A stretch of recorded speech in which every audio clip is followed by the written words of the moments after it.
भारतवर्ष में अगले दिनों बड़ी बड़ी क्रांतियाँ खड़ी होंगी और उनका किसी को नेतृत्व करना चाहिए। राजनीतिक क्रांति में प्रजातंत्र का ढांचा तो यही रहेगा, पर व्यक्ति ऐसे आएंगे जिनके के बारे में आपको शिकायत न करनी पड़ेगी। आपको ये नहीं कहना पड़ेगा कि अगर गांधी जी रहे होते तो हिंदुस्तान का ये हाल क्या होता। आपको ये नहीं कहना पड़ेगा कि जवाहरलाल हिंदुस्तान में रहे होते तो ये हालत क्या होती। आपको ये नहीं कहना पड़ेगा। आपको सरदार पटेल होते तो आज हमारे देश की हालत क्यों होती, ये नहीं कहना पड़ेगा।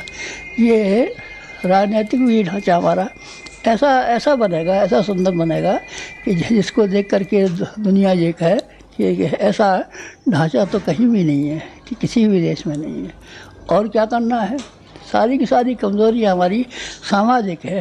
हम 2000 वर्ष तक गुलाम रहे। इस 2000 वर्ष गुलाम होने की वजह से इसलिए नहीं रहे कि हमारे पास सिपाही कम थे या सेना कम थी या हमारे पास लड़ने वाले कम थे या हमारे देश के ऊपर हमला करने वालों की तादाद ज़्यादा थी।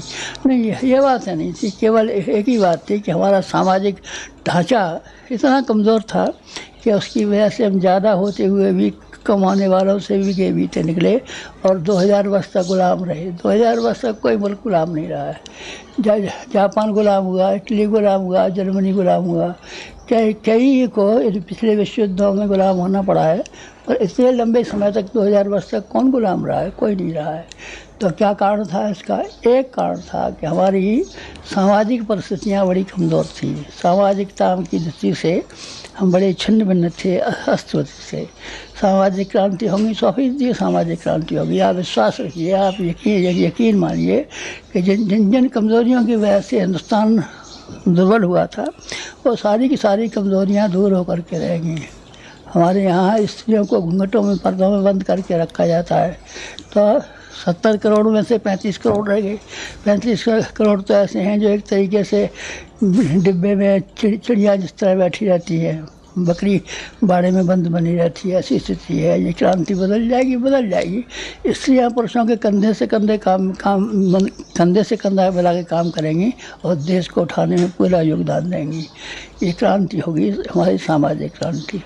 और छुआछूत, ये वंश की वजह से बड़े आदमी होते हैं, नहीं, वंश की वजह से बड़े आदमी नहीं होंगे। ये क्रांति होगी। और वेश की वजह से महात्मा बनेंगे, नहीं, वेश की वजह से महात्मा नहीं बनेंगे। इसकी वे क्रांति होगी। भिक्षा जो है व्यवसाय रहेगा। जैसे लोगों ने 60 करोड़ आदमियों ने व्यवसाय बना लिया है अपना, और रंगीन कपड़े पहन लेते हैं, क्या कह लेते हैं, कोई न कोई पाखंड खड़ा कर लेते हैं और लोगों को ठगते रहते हैं, अपना पेट भरते रहते हैं। ये स्थितियाँ रहेंगी नहीं। इसमें क्रांति होगी। हमारी